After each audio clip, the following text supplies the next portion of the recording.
Yo, what is going on? Coach Andrew here, and today I'm going to take you through the single arm kettlebell clean. Now, I've done a previous video on the single arm kettlebell swing, which I advise you go back and watch before attempting this movement with the kettlebell. Okay, now I have also previously done a video on how to hold the kettlebell in your hand so that you don't get any wrist pain when you're pressing or cleaning the kettlebell. Now, I'm going to run back over the setup of the single arm swing here, and then I'll talk a bit more about what is expected when you're doing the clean. Okay, now what we're going to do is set up again like we're on a tightrope behind the bell. The foot that's at the back, we're going to move that out, the shoulder width apart. Okay, the foot that's on the kettlebell, we're going to slide that back so that it meets that first foot at shoulder width apart. From here, we're going to hip hinge, and we're thinking of that tripod on the foot. So 70% of the weight is on the heel, and 30% is on the front of the foot, and you're gripping the floor with your toes. Okay? Now from here, I'm going to offset the kettlebell, and I'm going to grab the corner from the opposite side of the arm that I'm grabbing it from. So if I'm grabbing it with my right arm, I'm going to grab the left corner. I'm going to let the bell fall back, and I'm going to pull it in towards me slightly.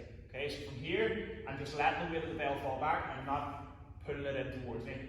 Now, with the kettlebell swing, what we're going to do is we're going to hip pass up into the hip, and we're going to think about the bell going forward. With the clean, it's slightly different. You want to think of pulling the bell up. So imagine there's a wall at arm's length in front of you. You want the bell to pull up. As the bell becomes weightless, you shoot the arm under. It will be resting on the forearm, and you bring it in tight to the body. Okay, so what it'll look like from the side is so. You're going to high pass into the hips, high pull, and punch underneath the bell. So the bell finishes in this position, offset on the hand. Okay, so from the front, it's going to look like this. So high pass up, high pull, punch underneath the kettlebell.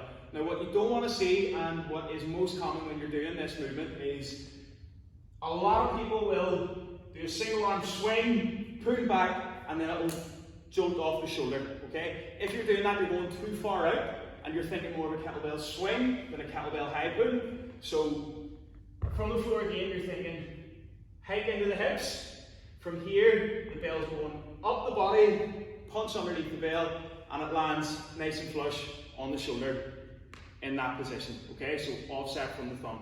Now, I advise getting used to the kettlebell swing first, then the single arm swing, and then this more advanced movement is something that you can give a go once you've mastered the single arm swing. As always, if you have any problems, please do not hesitate to drop me a DM, and I will happily go into this in more detail. Peace out.